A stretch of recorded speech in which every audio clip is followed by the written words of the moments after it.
I'm going to hand over to Roger Harrabin, who is environment correspondent for the BBC. He's going to chair our next session on decoupling growth and the use of resources.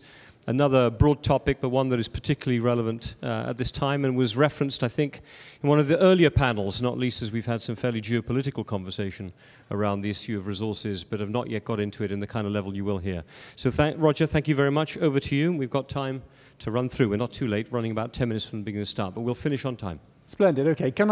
Normally I check if people can hear me at the back, but here I think I need to check, can you hear me at the far wings? Yes? Can I have a wave from that end? Thank you. Okay. So my name's Roger Harrabin, as you just heard. I'm the BBC's environment analyst, which is an unusual job title for administrative reasons. I won't go into it now. It involved a pay rise and a little bit more independence, but you don't need to know any more than that.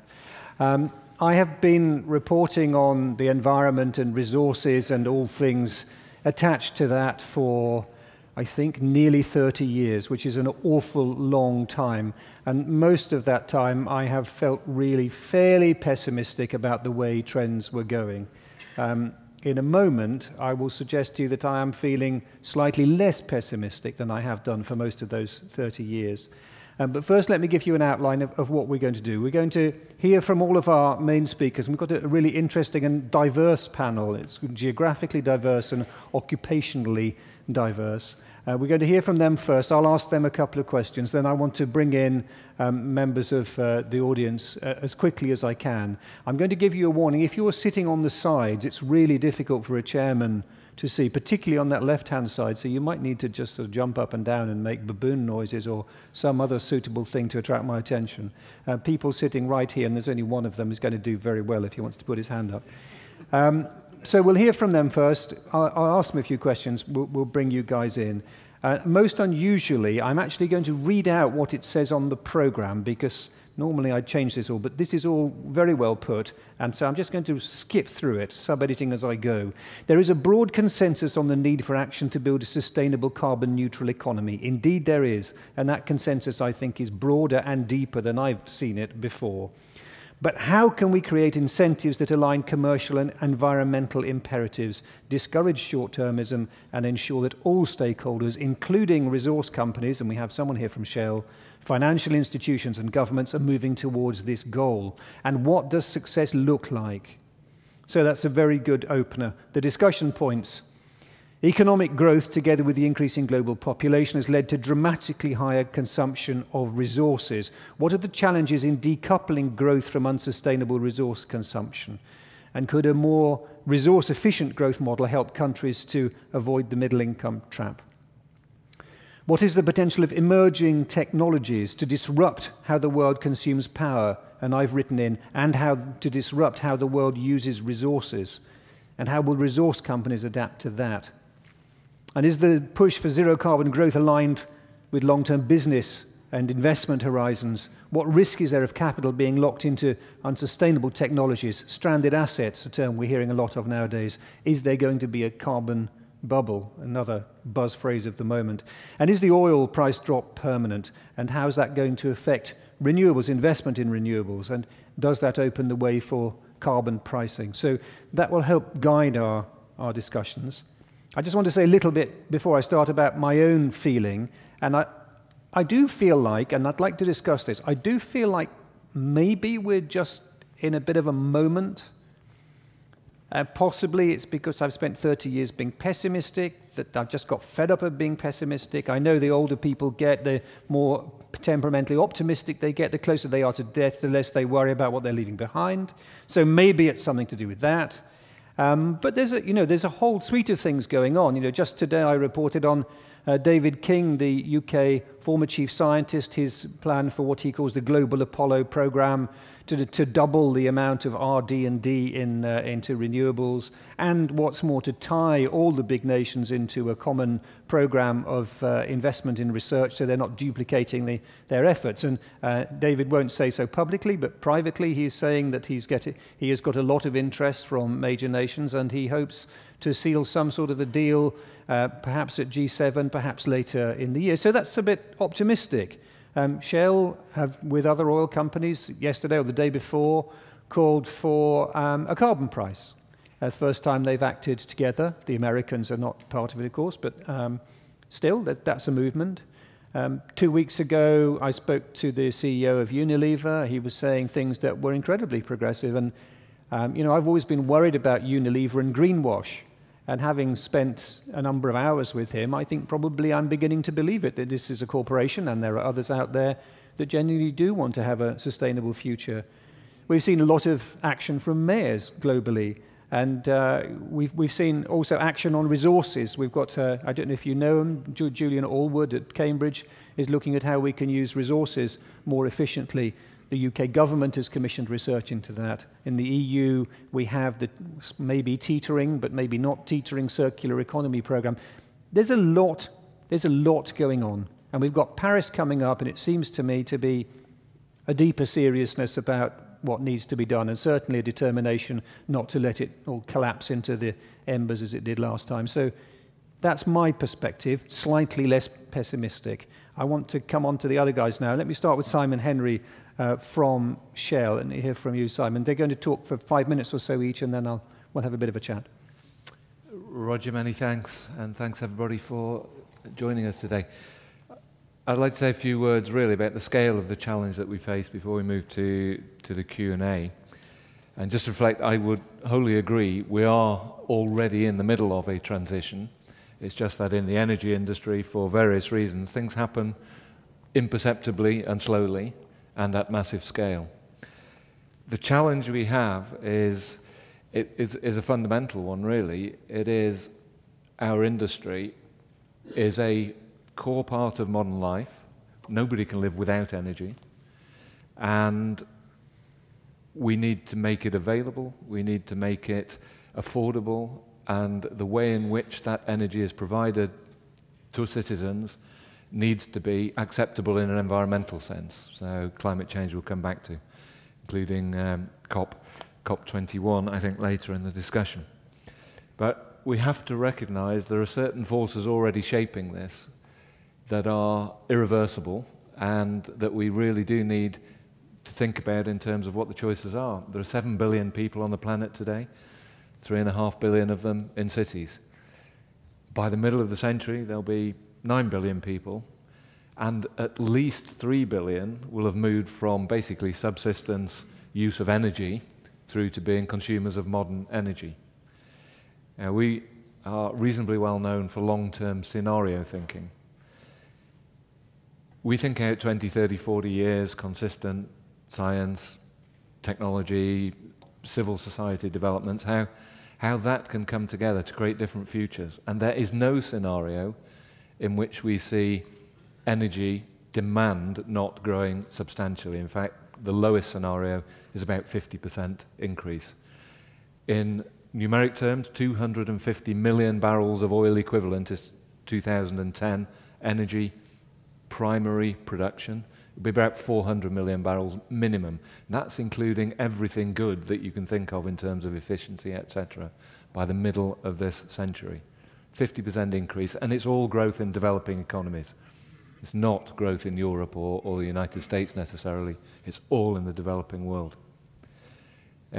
If we're going to meet this challenge, we need government, business, society to work together, to think about multi-decade solutions, and they need to be based on the right combination of policy, science, and economics.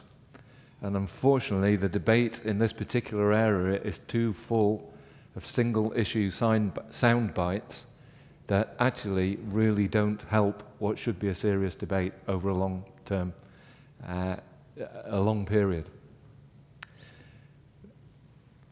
Getting those three elements together in a long-term discussion is not simple. So yesterday's announcement at the World Gas Conference was by 6 European energy companies, BG, Shell, BP, Statoil, Total, and Eni, saying, please help us with this discussion. Let's start by looking at long-term pricing mechanism for carbon. It is in everybody's interest to start that discussion, but if we're going to bring those three parties together, first of all, the business sector has to come together. COP21 is an opportunity for all three to come together, and let's think about solutions that go out beyond the political electoral cycle, not just one, but more like 10, to 20 political cycles. That's the time frame we're thinking about. A couple of words on scale. The current investment, and these are IEA figures, but they map up most of our scenarios. Investment last year, new energy investment, not to operate the energy system, but new investment, $1.6 trillion. The average investment over the next 20, quite possibly 40 years, $2 trillion per annum. That's nearly 3% of world GDP, between 2 and 3%. And that's just both to stand still in replacing existing infrastructure and to meet that growth and demand, most of which is in developing economies, remember. So that's where a lot of the investment needs to be. Of that amount, recently between 250 and 300 billion a year has been on renewables. Basically, it's wind and solar, with solar taking an increasing amount. I mentioned 250 million barrels a day oil equivalent as the total primary energy. Oil and gas are about 150 of that, with coal being 50 or so. Fossil fuels are 80% today. Wind and solar in total are less than 2 million barrels today, less than 1%. Even with that massive investment that has been going on. So we're faced with a scale issue. Fortunately, the funds are there. And the other big shift that is happening that we need to react to is urbanization. 3.5 billion people today, it could be 6 billion people by the middle of the century living in urban environments. Even today, 70% of energy is consumed in cities. The way that energy is consumed, and I'm sure my panelist colleagues will talk more, is absolutely vital to how resources in total will be consumed and how they are ultimately supplied. The actual investment in that urbanization process is even bigger than energy. It's around $6 trillion at the moment per year. So the money is going to be invested, if it's invested wisely on the right means of managing demand, whether it's in transport systems, in power, in space heating, can make a huge difference. But only if we all agree now what the right objective is. I'm sure we'll come back on... Let me stop you there, Simon, because what I want to hear from you, and I'm sure a lot of people will feel the same, Shell's pronouncements on this have been kind of puzzling recently and apparently contradictory. It'd be great to hear what the company, a company which is based on fossil fuels, which used to have a renewables wing but got rid of it, what you think your future is and over what time scale? If the carbon bubble is underpinning it, I'd just make one comment and then I'll answer the question. 2/3 of carbon cannot be produced if the world's going to stay below the 450 million parts. Does Shell accept that?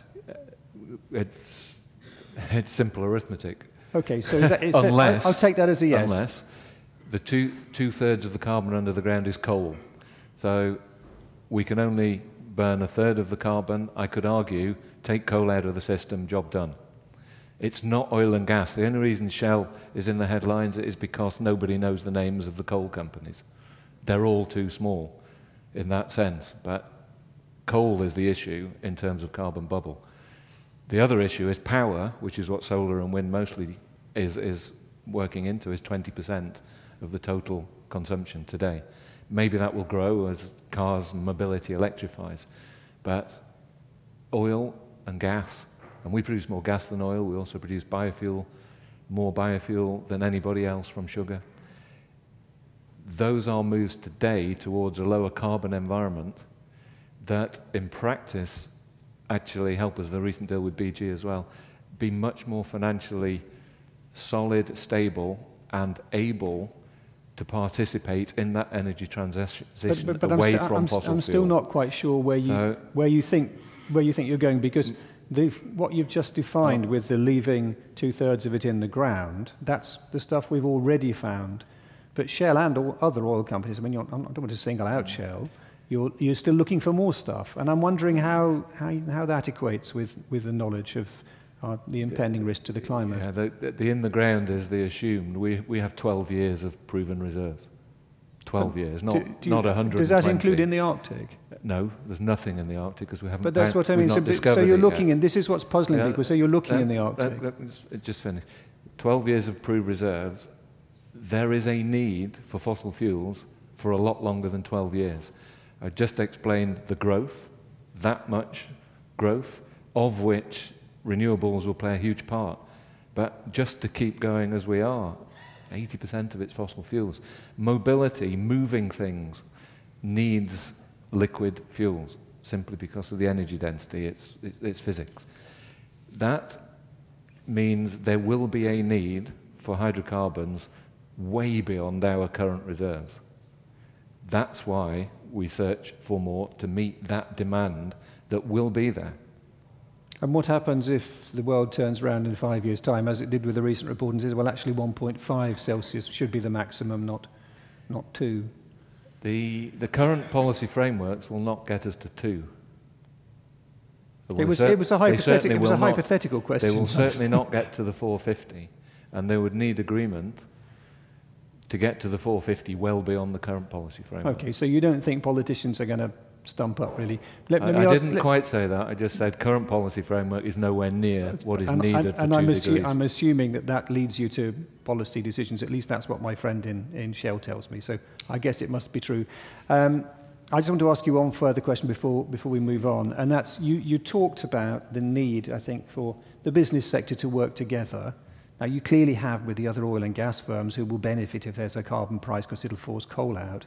I mean, how could you ever imagine working with, say, the Koch brothers, for instance, on a united front on this? You can only work with the people who are aligned in their overall intent and expectation. But then they're spending nearly $1 billion campaigning in the US. How's all that going to work? I think the companies we talked about are spending well over $100 billion a year in investment in new facilities, which is a fairly strong statement of our belief in the future of the energy system that we're working in.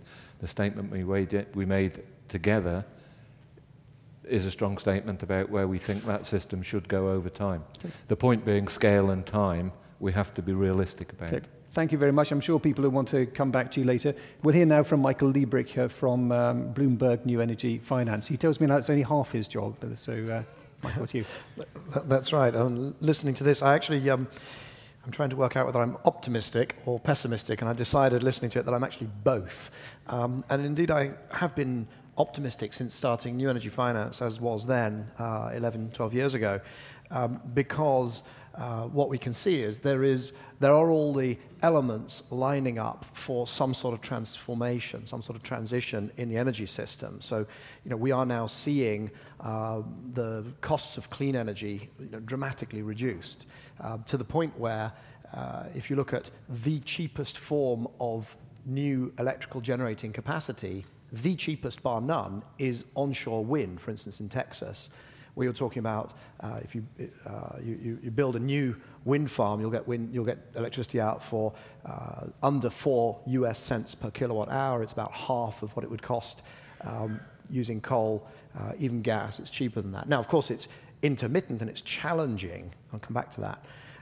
Solar, the world record this year was 6 cents per kilowatt hour. For those of you who are in the UK, I mean, we pay something like 13 pence, so more like 20 cents for our electricity. Retail, wholesale is less. But the point is that we've seen the experience curve inexorably driving down the costs.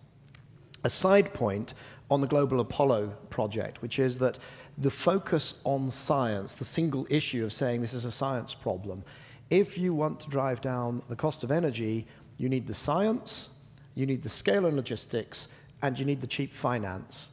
And if you overly focus on the science and you ignore the other two, you will not get there. So that's one caveat about the Global Apollo program. The second issue is around the intermittency, so vast investment that needs to go into managing that. It is subject to its own cost reduction, smart grid, power storage, also dramatically coming down in costs. But the problem, even if you solve that, you've got this issue of scale, and I agree entirely with Simon talking about the scale of it, and because it's not just electricity. Energy is electricity, it is transport, and it is heat, either for processors or for space heating, commercial and residential. And so you've got to solve those other pieces as well. Anybody who says we should not be, for instance, fracking in this country, we should be doing solar power, has to explain how you're going to use solar photovoltaics in Northern Europe to heat your house during a European winter. And until they can answer that, there isn't much of a discussion to be had with those people. I mean, it's very hard to know. I mean, I love discussing, but it's very hard to have a proper discussion with somebody who hasn't accepted some of that sort of physics. But I am optimistic. I think that I think the electricity system, the figures you quote there, where you say 1 or 2% of primary energy. I mean, primary energy, first of all, it inflates any thermal source by about 3 because of inefficiency versus versus direct electricity production from wind, solar, or any other direct, nuclear as well.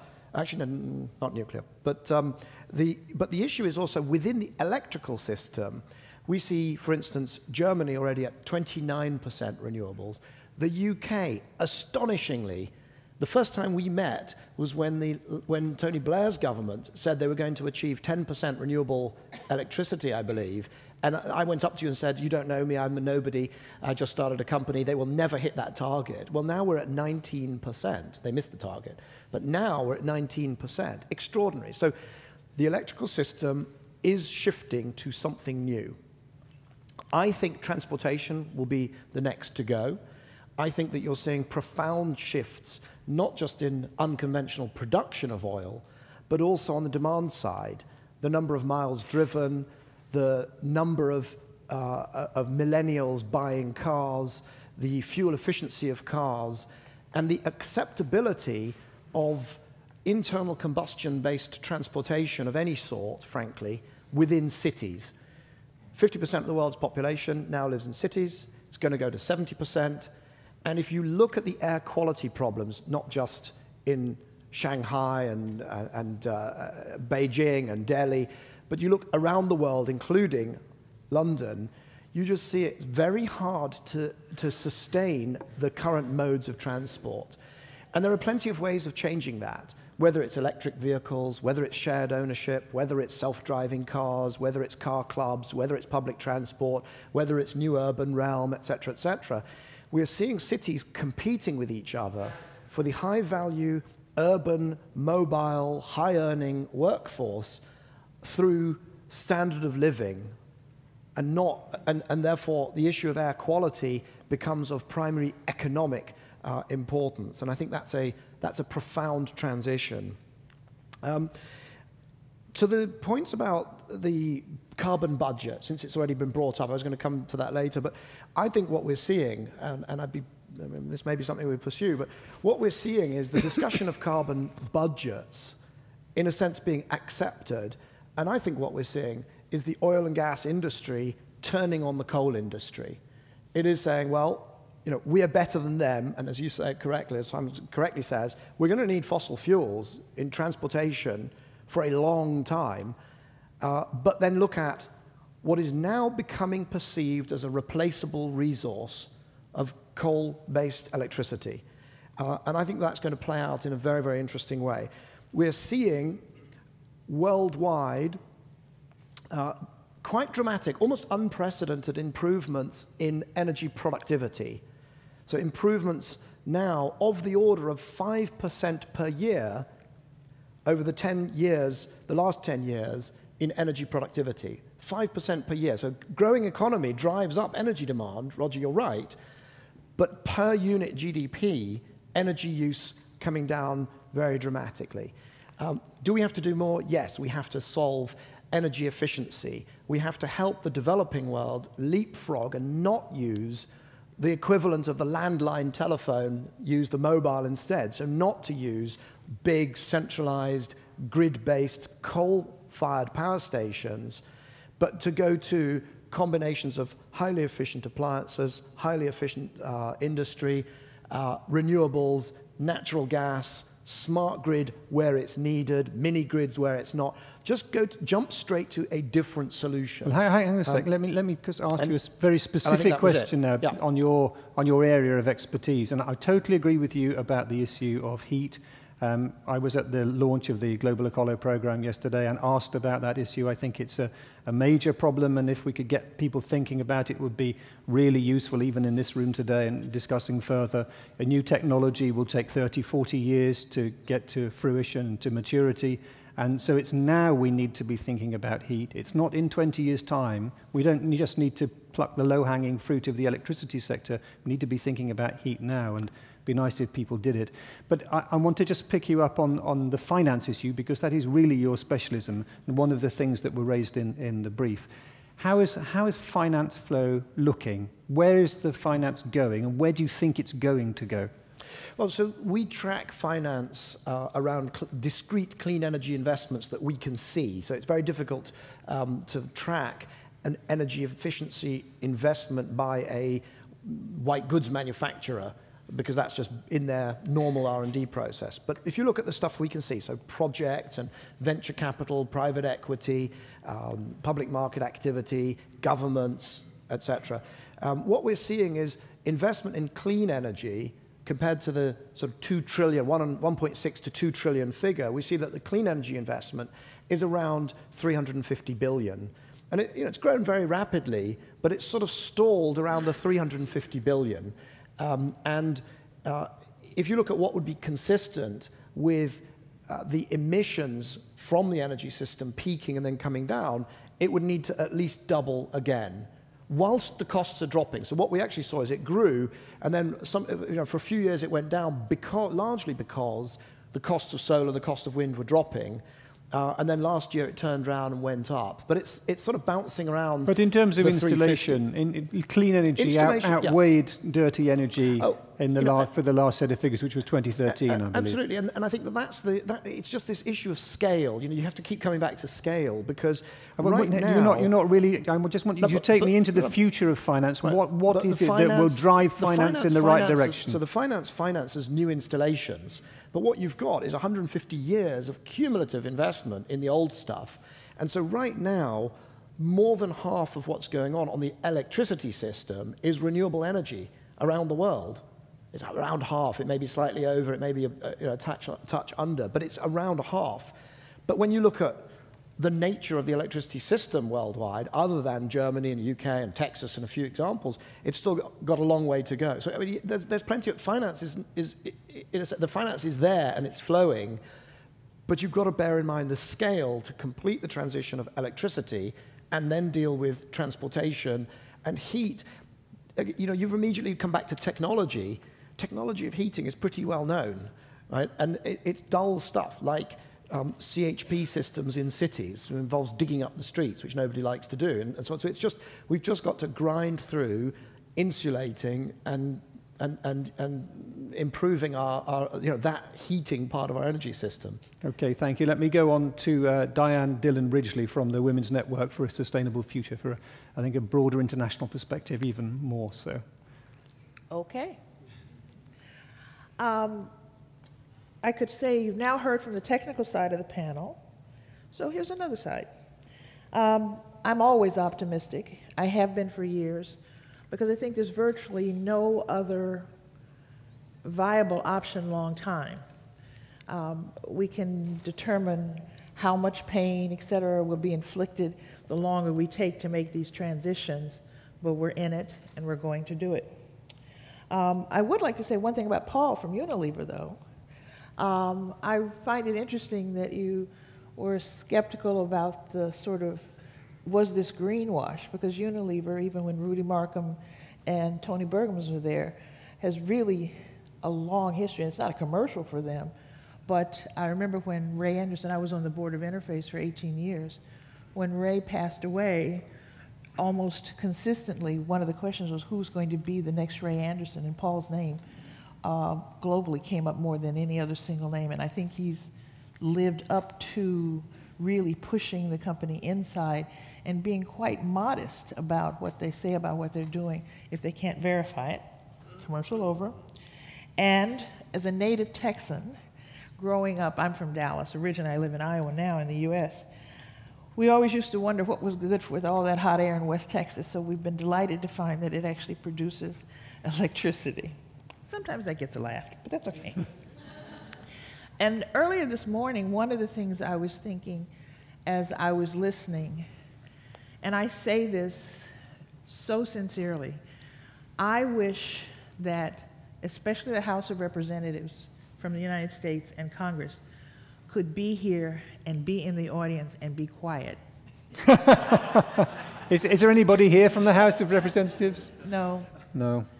No, but I say that very seriously because I think one of the things, and I've been on U.S. delegations, was part of the Kyoto negotiations and the whole 9 yards from the first Bush through Clinton, and at least one delegation with the next Bush.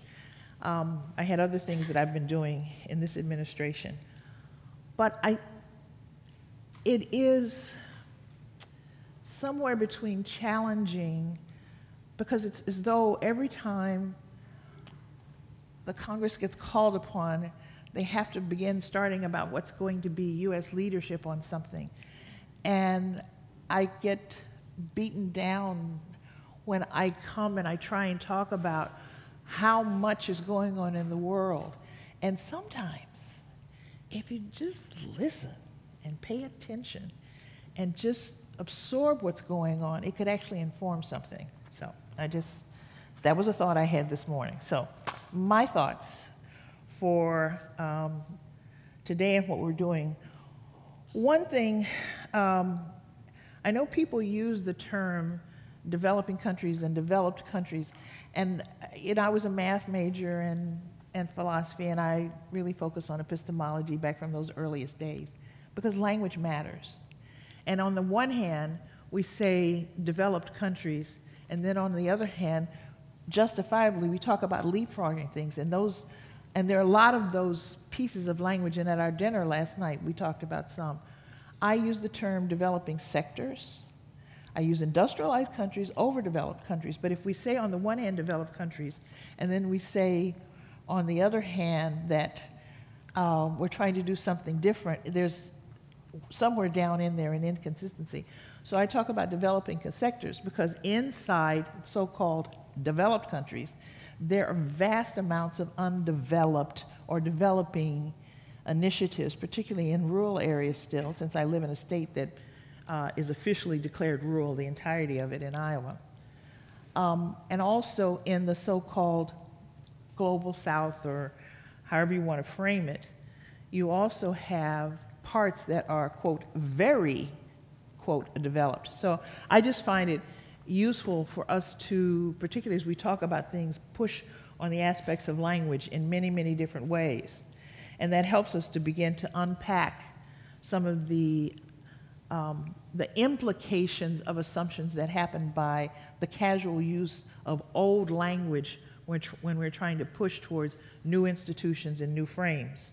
For me, I really do think that this century, and we were talking about this a bit before lunch, is looking at the intersection, as you were talking about your career, and how your portfolio has been in many different places. And yes, administratively, structurally, one has to find some silos, but many of us who've been talking and working on issues around sustainability for 20, 30 years have really said we've got to find ways in which we can integrate these things. So it's the challenge of, I don't know if it's multitasking, if it is balancing pieces all at the same time, even though they are in fact seeming to hold different parts of the elephant. I'm searching for a metaphor. I haven't found one that really works for me yet, so maybe someone can help come up with one. And the other thought was, sometimes when we look at problems and there's a tendency to want to try and solve them in their bits, in their sectors, and I think sometimes we should actually step back and make the problem bigger. And I think particularly with the issue around energy going to justice, it's actually useful to say we're addressing this not as the specifics, which must be done, obviously, but to actually say it's a larger problem of how we put the issues around governing together with energy. And these are categories that have traditionally been seen to be structurally different. So we've got to figure out ways in which we're redesigning not just the institutional architecture, but the maps or the plotting places in which and where they are. I wanted to use one example, and from '96 to the end of the Clinton administration, President Clinton had, because it had been signed by the first President Bush, a Council on Sustainable Development. And we had visited Australia and Canada and a few other countries that had started with this beforehand. People may or may not remember that it was actually one of the signatory things out of '92 with the Earth Summit.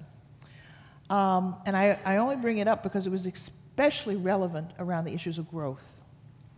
In fact, the Council, actually we said Chatham House rules, but I think I can maneuver through and not violate anything. But the Council almost imploded and came apart around the issue of growth.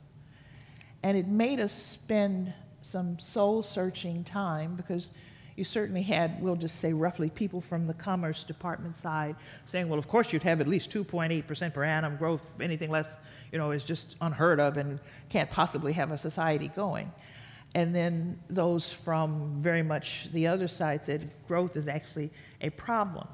Well, growth, uninhibited in and of itself, can be, as we've seen with, I can just think of a medical comparable with cancer. Cancer cells grow, and sometimes to the point of being actually parasitic to the organism on which they are attached. So how is it, and this is being the child of a clinical psychologist, as I was saying, why is it that it's so hard for us to let go of this term? And I think it's because if something doesn't seem to be growing, it seems to be dying. So how do we then go inside? And what we want is we want vibrant economies. But just a sheer increase is not going to help us. So in order to change that, you're going to have to change an entire global conversation in which our entire recent developmental history has been predicated on consistent growth. You said we're in a moment, and I think that is actually the point. And particularly, even my children who are, well, they're in their 30s now. I'm not supposed to reveal how old they are, they told me, but anyway. And then I now have colleagues who are 10 and 12 years younger than my kids, with whom I am exchanging and encountering, and particularly if you do commencement addresses and things like that with young people, even younger young people. And I do think we are in some sort of truly societal fundamental transition. It's hard to be in one and recognize where it's going. Many of the predictions are all over the place. But yes, that's exactly the point. And a societal transition involving the way we think about the entire economy or the way we think about energy? Because I think a lot of people might agree with the second bit, but the first bit... I think it's all of that. That's the point. We're so accustomed to the vested interests. We're so accustomed to the structures that exist, but they haven't existed forever. I mean, at best, maybe 200 years for some parts of it, but some parts, as we celebrate the 800th anniversary of the Magna Carta, some have been around for a while. But I do think that's my point. We are at such levels of transition that we need to navigate carefully and be very constantly conscious of the fact that these structures are changing. People in the audience that want to come back on that. Just before I leave, I just want to ask you a more specific question. You raised the House issue. I spoke to a member of the House Energy Committee recently. I went for tea with her at Claridge's, which was very nice, and she started saying, well, of course, you do know that the climate has been getting cooler over the past 18 years, not warmer. You do know that, don't you? So I cited all the scientific authorities and asked who she got her information from, and she said, well, people tell us. So I said, well, what people? She said, well, people tell us. And then at that point, I thought I'd better change tack, and I said to her, can I just ask, do you believe in evolution?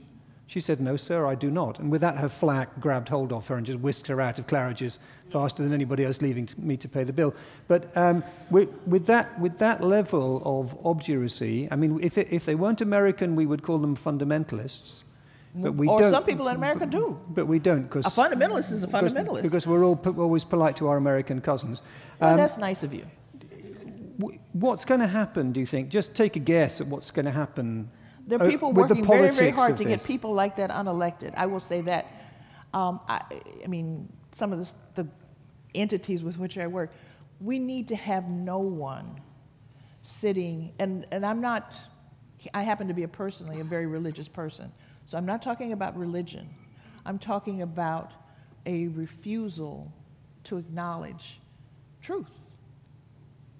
And at some point, you have to deal with the fact that there's reality. So I don't even know what to say about a person like that, quite honestly. Okay, all right. I just, Okay. it gives me a headache. Okay. So can I make my one last point Yeah, that I wanted fine. to make? The reason I brought up the PCSD and how the pieces around growth were challenging. At one point, I was the head of River Network, which is a 625 river and watershed organizations in the United States. So as their president, we were trying to come up with a way to get people to think differently about water. Like my email is DDR water, so water's been a big deal for me for a long time. And we were approaching an educational program, all those things you do when you take over in something, what's going to be my, stake in the ground. And I came up with the idea, if you ask someone, what's your address, odds are you'll give me, 3106 Dogwood or some, a number and a street. And I thought, but do people know what their geographic address is? And it's not a political address, because that number and that street is a political address. But you ask people what's their watershed address.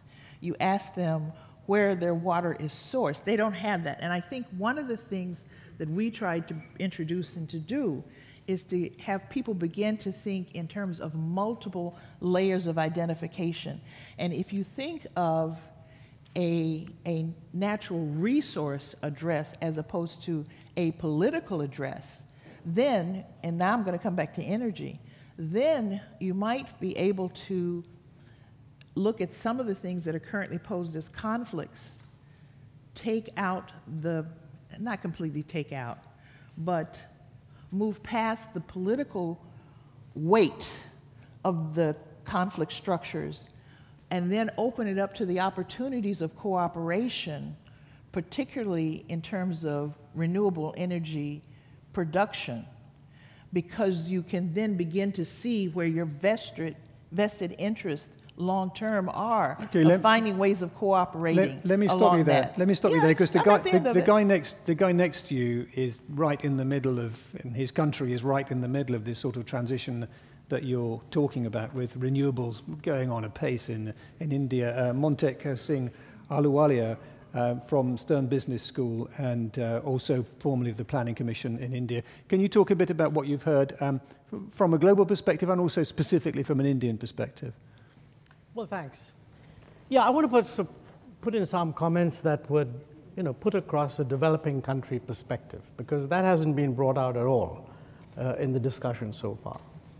I mean, it's commendable in the richer countries if they move away from growth and satisfy themselves at a high but not necessarily rising level of income. That just creates more space for other people. But in no developing country can you even start to have an argument unless you say that, look, growth is something that these countries need, otherwise their standards of living, et cetera, are not going to improve. Now, if you accept that, and I'm not just talking about India, this is true of all developing countries, but I'll particularize about India, if you like. I mean, there's no question that the total demand for energy is going to rise, partly because energy is an input into GDP, the production of GDP, and partly because it's also a final item of final consumption, as when people buy electricity in order to cool their homes or buy gasoline in order to power their cars. So either the developing world is going to develop, have higher levels of per capita income, or it isn't. And if it is going to grow, and that's what all of them are working towards, then they face this issue of how do we manage the energy situation. Now, before we worry about climate change, I mean, most of these countries are actually energy deficit. So if there was no problem about climate change, we would have a problem about energy import dependence. It's certainly true of India, and be true of many other countries. And most countries don't want to have excessive import dependence. What do you do about that? I mean, clearly, we try to reduce the energy intensity of GDP, and in India, we've done quite a lot of work on what's possible. And the short answer is a huge lot of things are possible. But having said that, doing those things is very, very difficult. I mean, let me just give a few kind of examples. You know, we've done some long-term simulations in India going up to, say, 2030. Now, at present, and I'm going to put this in terms of emissions per capita, because that's what everybody regards as the boundary that, you know, one shouldn't try to cross, etc. I think if I recall, a stable, an acceptable solution for the world would be that by 2050, the world is at 2 tons per capita. Today, the United States is 18, Europe is 10, India is 1.7. So quite clearly, if India's per capita income is going to rise, emissions are going to increase. Now, we find that on a business as usual basis, which means some continued efficiency improvements, but not much more than what we've observed in the past, the per capita emissions would increase from 1.7 to about 4.9 by 2030. Now, 4.9 is less than half of Europe today. But if by 2030, if the world is going to do a transition, then somehow Europe has got to massively reduce their per capita emissions, and the United States has to do it even more. Now, clearly, if they don't do that, I mean, nobody in the developing world is going to look at what they're doing. So the first assumption is the world moving credibly towards a reduction in per capita emissions, which is consistent with the planet not burning up? I think, regrettably, the present assessment would be there's a lot of talk. There's also a lot of perception that we must do something. There's a moral agitation that if we don't do something, we'll be doing everyone a lot of harm. But it is simply not true that the actions being taken today are consistent with limiting global warming to 2 degrees centigrade above pre-industrial levels. Let's not get too worried about that. Let's assume the world's going to change tomorrow because of conferences like this. Chatham House is going to persuade people. And, you know, if you're a democracy, you have to believe in the power of persuasion. So I'm not being cynical. No, I think most people in the hall would agree with you that we're not on track. I'm just wondering, from an Indian perspective, yes, can you see a different route? Well, this is the from point, your perspective. This is the point I was making, that we have then simulated what can we do. Okay? How much better can we do than 4.7? Well, on our calculations, we could actually go down to about 2.9, which is still not good enough, but it's a lot better than 4.7. And how do you get there? Yes. Now, the answer to that question, 2/3 of that is energy efficiency, and 1/3, roughly, 1/3 of that is getting away from fossil fuels to cleaner fuels. Okay, so the first point I want to make is that there's a huge amount of focus on the supply side, which is very important. Solar energy, we're doing all that. I mean, we've set very ambitious targets for solar energy, and I hope they get fulfilled.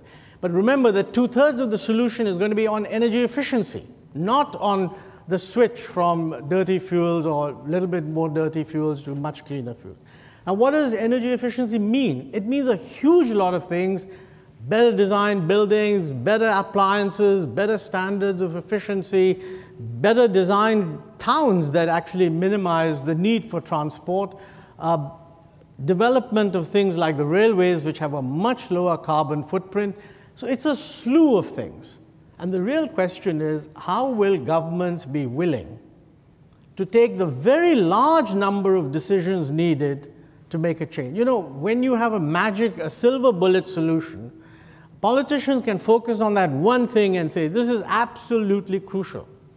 Now, you know, I was told, I spent some time in the United States, that when they built the I-95, there was huge opposition in the United States to, you know, all those areas that would have to be acquired, nice homes that would have to be leveled. And President Eisenhower was able to convince them this is a good thing, because he said we needed these big, long, wide lanes in case the fighter jets have to land. So the actual achievement of transport connectivity in the United States and the East Coast, the conviction happened because people say, oh, it's to do with national security, then of course it's perfectly all right. So my point is our politicians cannot reduce it to one single bullet. This is going to be the biggest challenge. I'm not sure that politicians are aware of it. There's going to be a multitude of things they have to do. One of them, of course, is energy pricing. I mean, nobody in his right mind wants to choose another technology if it's not even economic. So that's going to be a big challenge. But it's not just energy pricing. I mean, you can price energy okay, but nobody's going to switch to the railways if the system hasn't moved to develop the railways. So that, I mean, I could go on for 40 minutes, but I won't. Okay, that's well, one no, sentence. well, please Second. second. I need to bring in members of the audience. I completely agree with you. I have to tell you on the supply side that it's true that, you know, the price of solar energy is coming down, but you shouldn't look just at the price of solar energy as delivered. You need to look at the levelized cost of a balanced supply. I mean, you get a lot of solar energy at one point, and then suddenly you don't have it. So either you have tremendous amounts of development in the batteries area, and I believe there's lots of good things happening there. The trouble is one can't predict them. And I mean, somebody in the morning expressed a great deal of skepticism about the magic solution of technology. Now, the truth is, I mean, the reason we avoided a Malthusian future is because of technology. And there is a lot of scope. But it is going to involve costs, and countries that can cross-subsidize these costs, certainly I mean, Germany, for example, the tremendous development in solar power was because of the German government's ability to actually cross-subsidize. And it is, and the world owes a debt to Germany. But I need to cut you off there. There's a gentleman over that side ready to come in. Let me take a few more hands. We'll possibly take a few comments and questions together. So we'll do one that side, one this side, and one in the middle. Please do say your name and where you're from. Kaja Koch-Weser from Deutsche Bank and also from the European Climate Foundation. We have, in history, always had a tendency of overestimating the speed of change in the short term and underestimate the speed of change in the medium and longer run. Mobile telephony, the car 100 years ago, there are many examples. And I think in the end on fossil fuels, it might be demand that because of all that change will drop faster. So it's not like in the old days where we worried about supply of hydrocarbons, it is really the demand. Stephen Chu would be very articulate on that. Now, you covered very well, and I think particularly Michael, in addressing urban mobility, energy. But I find, and that goes to the manufacturing industry, a very interesting discussion that is now being conducted is how you can combine better growth, better quality growth, not no growth, and better climate. And in the Global Commission for the New Climate Economy, we have done a lot of in-depth work demonstrating that over a 20-year period, if you use incentives, carbon pricing, others, if you use investment, infrastructure and others, and of course, if you use innovation and technology right, that you can have better growth and better climate. And we broke that down to the micro level. Say, take the industry in Europe, where we took the toughest one, chemical industry, where we can demonstrate at the micro level that if you have circular production, if you have a very different concept of value change, intersectoral, and so on, that again, you can maintain the competitiveness of the energy intensive, both for feedstock and energy hydrocarbon users in Europe, with decarbonization goals a la 2030. And I think how the paradigm shifts here, politically and of course substantively, better growth, better climate is something we focus on. We have the technology, we have the incentives, we have the investment opportunity, 90 trillion alone worldwide over the next 15 years in infrastructure to do that. Now, this requires, however, okay, last hang point. on a sec, this is a very long comment or question. Last point. It requires, of course, very fundamental systemic change.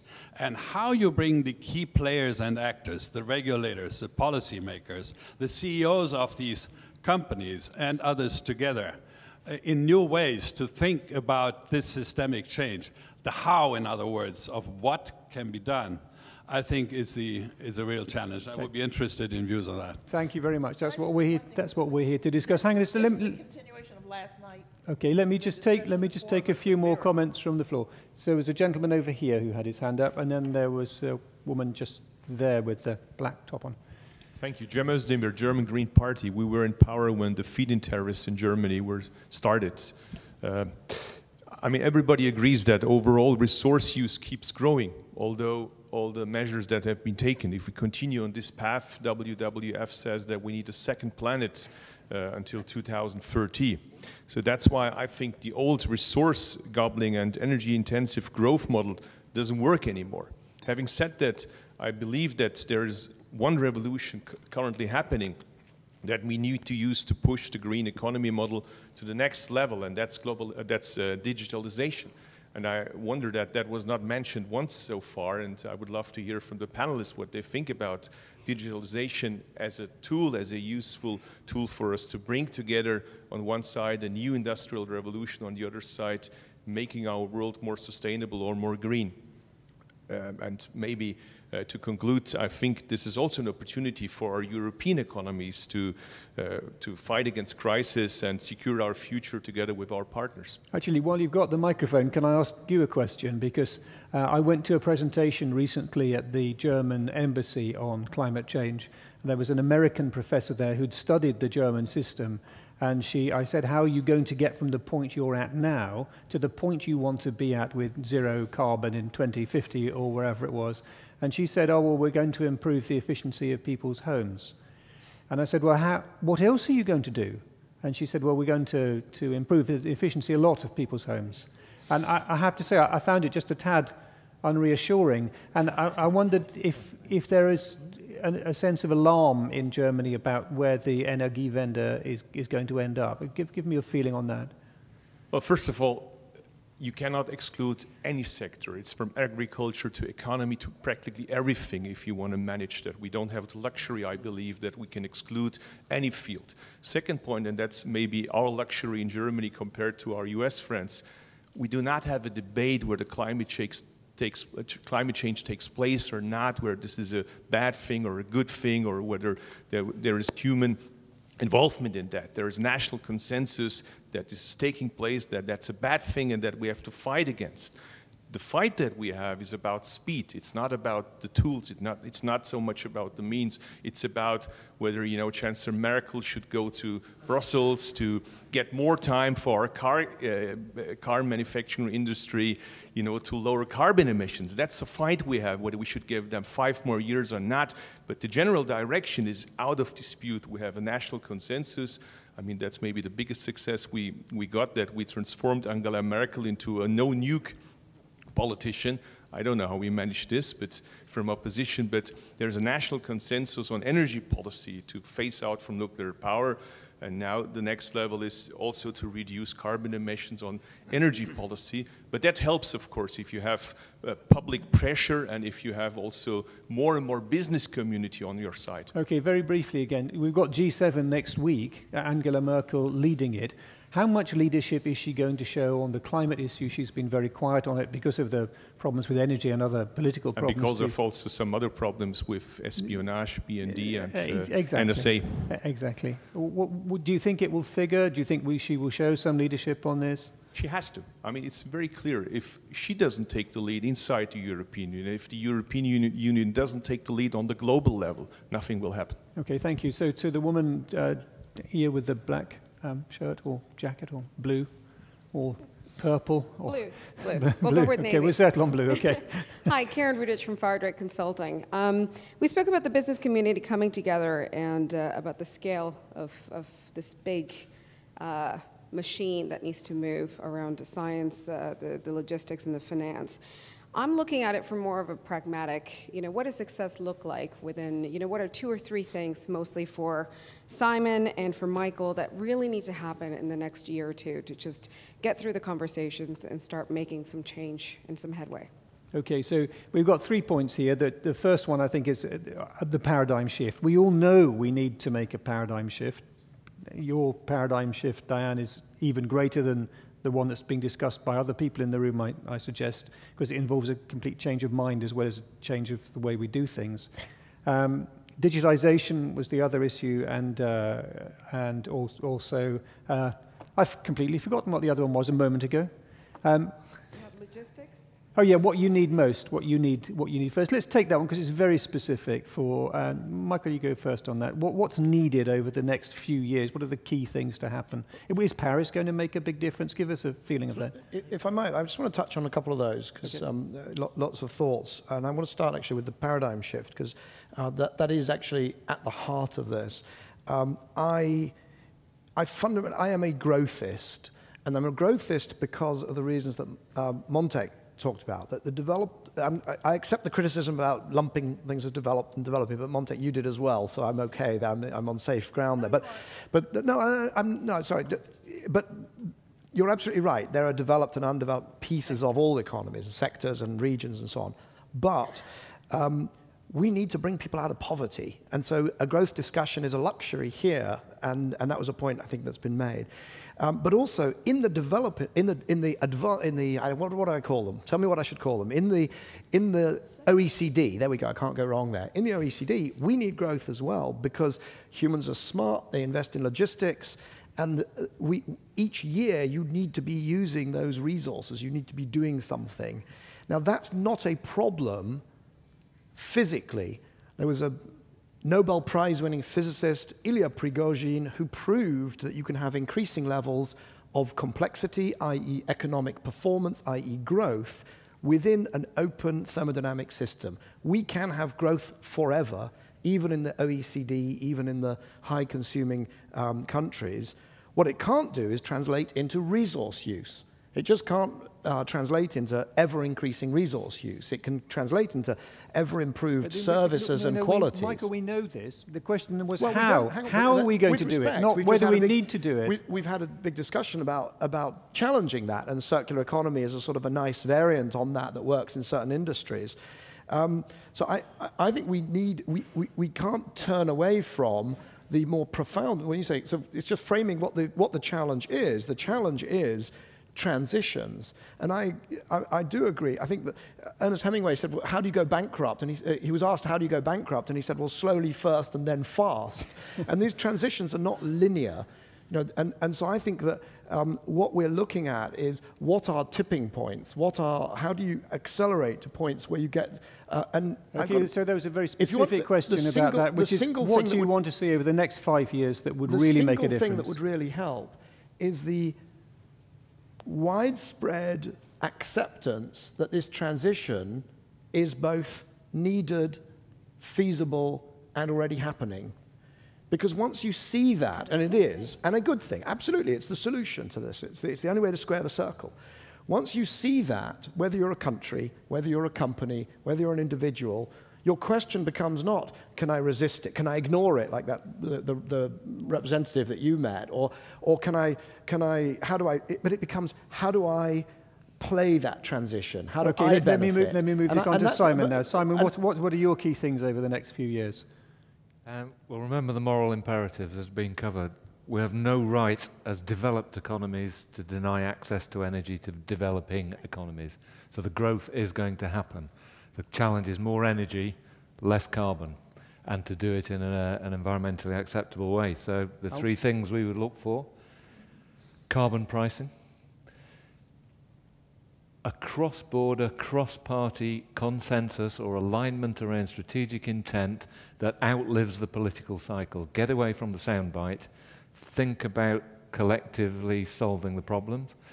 And the third one is to not do something, and that is, and by all respect to our German colleague, Germany is producing more CO2 today than it did. Because if you choose too many targets in too many ways and specify the means to an end, that's what happens. You get unintended consequences. So stop fighting one particular agenda, because we need absolutely everything. Efficiency, solar, wind, everything has to come together to get to the right outcome. So just specify the outcome and let the market, don't set all those targets, let the market and businesses deliver the outcome. To be fair to the Germans, they would argue that their their CO2 is just a blip and that they will be going down shortly. Let me just ask you specifically about the digitization. About the digitization. Digitization is a very good point, actually. The way energy is consumed is going to be key in cities. 70–80% maybe of energy consumption will be in cities. Digital technologies will help individual consumers manage that energy in a much better way, whether it's through smart grids, technology in the home, mobility, ways we haven't even thought of yet. And it's at the consumption end, I think, rather than the production end. And it will be a fantastic opportunity for somebody. We just don't know who yet. Okay, Diane and Montek, I'm going to leave you for a moment, if I may, because I want to hear some more voices from the floor, and I'll start looking this end. And then I will slowly come right till I find somebody in my radar. So that's 1, 2, 3. Hello, Aminat Selmi, Chatham House. I want to ask a challenging question, if I may. You haven't mentioned inequality, but I think it's kind of, the differences between countries is kind of code for that, I suppose.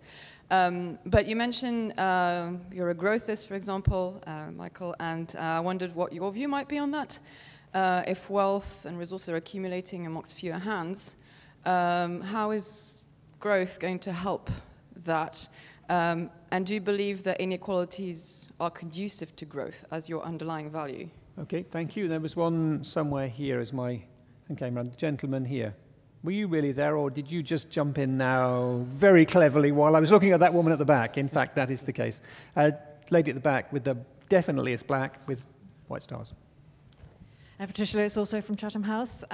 You mentioned digital technologies and the digitization of the whole energy infrastructure, and I wanted to just ask you about the vulnerabilities of that and how much you're thinking through in terms of designing in security early on, rather than waiting like many other sectors, designing in on as an add-on later. Well, can you say what you have specifically in mind? Because we're looking at energy and resources. What is it, and climate? What is it specifically you have in mind? You mentioned basically the Internet of Things and the great benefits that come from that. But there are also some major vulnerabilities. We're doing some work, for example, on the vulnerabilities of the nuclear energy infrastructure. But there are many other types of vulnerabilities as well. And one of the things that we're going to be recommending is making sure that right at the beginning these things are designed in and not added on. Okay, thank you. And then there's a gentleman in the front row here. So just there, you had your hand up. So do you want to talk? It was you, the man behind, yeah. Sorry, sir. Thank you. Jim Oliver from Jetro. I have a question from a pragmatic perspective, that is coal. Coal is nowadays very much vilified or demonized by international community. But as Mr. Alwaria said, the energy demand in developing countries will definitely increase, and there will be a reasonable right to have an access to the modern type of energy. And we cannot conceive a situation that incremental power generation will never come from coal power generation. And there is an ongoing debate in the OECD or World Bank or MDBs to ban the financing to clean coal technologies. And I think that is rather counterproductive for reducing greenhouse gas emissions, because if there is no access to the high efficiency coal technologies, then developing countries might use cheaper but less efficient coal thermal technologies. Then in the end, that will further increase the CO2 emissions. So I'm very much curious about the comment from the panel. Can I ask where you're from? From JETRO, Japan External Trade Organization. Okay, sorry, which country? From Japan. Oh, from Japan, okay. Yeah, I thought so. I went to an ultra-supercritical power plant in Japan, and we tried to film it, and there was nobody there. And there was nothing moving, and there was nothing to film. And the cameraman said, well, what are we going to film? You know, there's just static machinery. So I said, oh, there's a man over there. He said, oh, don't bother with him, he's just the cleaner. I said, well, we've got to film him, there's nobody else. Anyway, we went to film the cleaner, and you could see the cleaner's reflection in the floor. It was absolutely extraordinary. It made a wonderful point. So I take the point about what's being exported, but let's go to Montek on the coal issue. Modi has said he won't turn away from coal. At the same time, he's investing massively in renewables. How long will the coal thing last with India, do you think? Two points about coal. I mean, one, it's clear that coal is India's major energy resource. I think there are two issues which we should look at. One, any global technological development in carbon capture would be enormously useful to all coal-using countries, but particularly to the developing countries. Now, I mean, if there are developed countries that depend on coal also, whatever happens in the carbon capture area will make coal, if you like, less toxic. And certainly we ought to contribute to that research, and I think we're doing a little bit, but not as in everything else, not nearly as much as we should be. The other thing, quite honestly, is if the world wants a global solution, I suggest you buy up India's coal reserves and keep them under the ground. That would be distributionally beneficial. You'll be paying for a global benefit, and the Indian government cannot possibly have any objection. So that's the only other solution. Otherwise, it's extremely difficult. It's extremely difficult to tell a poor country that this happens to be the resource you've got, and you can't use it. Now, you could do that. You could do that if you had a fair method of distributing available carbon space. We don't. All we're doing at the moment in all these international conferences, and let me say there's progress. From a point where people weren't willing to talk, they're willing to talk. From a point where people didn't say they would have national objectives, they have national. I'm sure that India is going to submit a plan. So, you will say, well, yes, the Indian government's also doing something. And certainly in solar power, we put forward we expanded our target, and the new government has expanded it even further. But this basic question on coal is not going to go away. I've not seen anybody projecting a situation for India where India gets out of coal. But how much we depend on it, that is another question. I mean, maybe the use of coal at some point will peak and other energy systems will come in. Mind you, we of course are in favor of nuclear power, but it's interesting, the global community should think about this. 20 years ago, the NGOs of the world spent all their energy stopping hydropower in India. The World Bank had to stop a loan for a major hydro project on the grounds that it was felt that the displacement of people was not being done fairly. That may well have been true, but it would have been much better to fix the displacement problem than to put a stop to hydropower. Hydropower is quite clearly clean and is something we need to do a lot more of. So I think this whole energy thing is a little, in each country you've got a different solution, but the important thing is we should look for solutions. And my suspicion is that while no country is going to get to its maximum or optimum level, it could do a lot more within the range of what's feasible. And I do feel, by the way, that developing countries will learn from technology changes that take place in the developed world. I just spent some time in California, and I didn't believe that these electric cars would be anything other than scaled up golf carts. But if you take a drive in the Tesla S, it really tells you a whole different ballgame. We're not going to be inventing this technology, but I think if the rest of the world invents this technology, don't underestimate the spread of that technology. And I'm not referring only to automobiles. I mean, that would be true of buses and a whole range of things. To unleash that, personally, I think the richer countries ought to subsidize the development of these technologies. It would be a benefit to the whole global economy, rather than just leave it to individuals. That was the purpose of the global... Let me finish. The way to subsidize, and I strongly endorse the point made earlier, you need a carbon price. I mean, quite frankly, to argue that you're going to make people change quantities and not put in the price incentives necessary, especially if the end result is saving the world, is just absurd. There should be a carbon price, not just on coal, on the carbon equivalent of all fossil fuels. Okay, Nothing wrong with the developed world starting and the developing world will follow. I should mention, by the way, that India has a carbon tax. I really have to stop you now, because but you're not letting me say something substantive. We're running out of time, and the other guys want to say something substantial as well. And I do want to answer this lady's question about equality, and Diane, I'd like you to tackle that one. I mean, Montek's just talked about a carbon price, for instance. Would it be right? Would it be right for India to be subjected to the same carbon price as the USA, for example? But see, then Where's you the ask equality it that way thing? with the same carbon price. We've got to figure out the price. I mean, he just laid forth what was in 1991, 25 years ago, was proposed in the Earth Summit. And part of what I was saying is that that didn't fly then because every country was to do 0.7% of their GDP. And I think Sweden and Norway and a few of the Scandinavian countries did. Perhaps Germany did too, I can't remember. But the point was, because it was still framed in political terms as opposed to, I think, framed in natural resource terms, and that's part of what I was trying to say. I know you want me to try and answer her question. Something has happened to me here that happens when I try and talk about growth.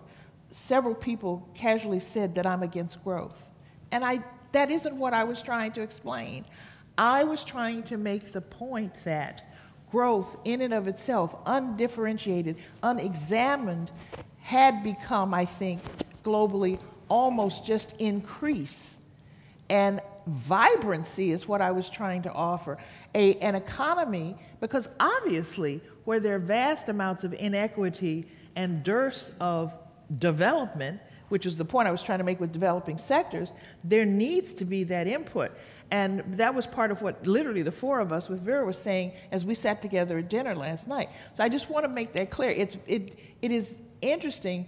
Our gut sense of growth is evidently so basic that when someone seems to say we need to examine and unpack it, it suddenly means that you come off as saying you're against growth, as opposed to, in a global sense of inequality, how do we have between nations, intra-nations, and I will actually offer, because people think I'm flaky anyway, intraspecies equality.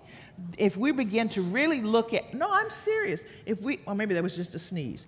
If we begin to look at and examine what we are doing to our ecosystems, because at some point, if we destroy this, there will be vast amounts of equally distributed pain and negativity. So we need to be very, very serious and figure out ways to, how do we have constructs that allow us to begin to address this? That's what I was trying to make, and not come off as someone who is, quote, because I sit as an American, because as a person of color from the United States, I feel a kindredship with much of the developing sector of the world, because that's where much of my energy has been over the last year, because I actually left EPA behind coal in 1973. So don't get me started on coal. Okay. I'm just going to have to disagree. I'm going to have to disagree with you on whether the pain and misery will be distributed equally, because I think it will be vastly distributed, particularly to the people who aren't even in this room, who don't know that this room exists. But decisions that get made in many, many rooms like this will determine what happens to their lives, whether they live or die. I wasn't saying everyone will be, because if you have enough money, that's always been the case. Of course. You can buy, up to a point, you can buy yourself out of virtually anything. Okay, well, look, two guys in the business world who know a lot of rich people. Just briefly, because we're really out of time, a thought from you, Simon, on the inequality question. Can we keep growing a world economy, if it's as unequal as it is and as it's becoming? It's a sort of socialist question, really, but, you know. It's not a socialist question, apparently. I think it's some other sort of question. Access to affordable energy is the basis of reduction of poverty. It's not just about being able to heat a home or other obvious things. It's about having the light in the evening to study, to educate, to grow as individuals and society. So access to energy, food and water, absolutely essential to reduction of inequality. The way wealth is then distributed is for politicians rather than businessmen, but our role is that provision of affordable energy in the right way, wherever there is demand. Okay, Michael, briefly, because we're ending now. I started my remarks by talking about this transition, the transition that's definitely happening in electricity, transition that will happen in transport, transition that will happen in heating and so on, and it'll happen in other sectors. Extractive, we've not really touched on.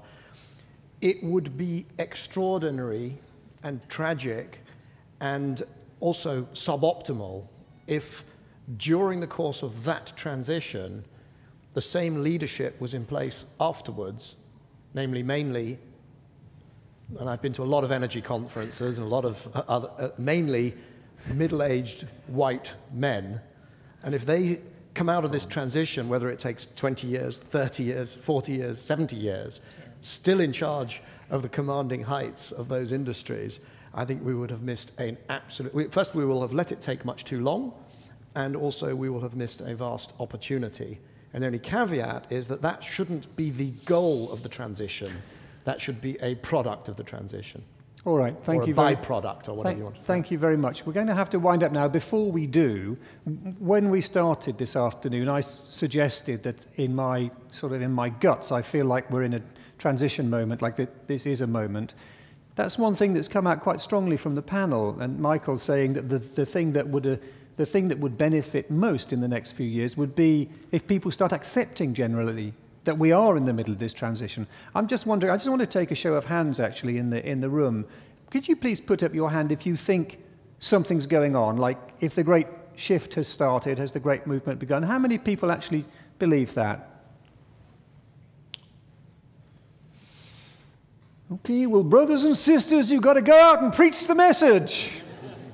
Because the world doesn't know it yet, and I take that on myself as well, because, you know, on the airways, frankly, we've barely touched on this, and it's a task for me and other communicators like me to try and get it into people's heads.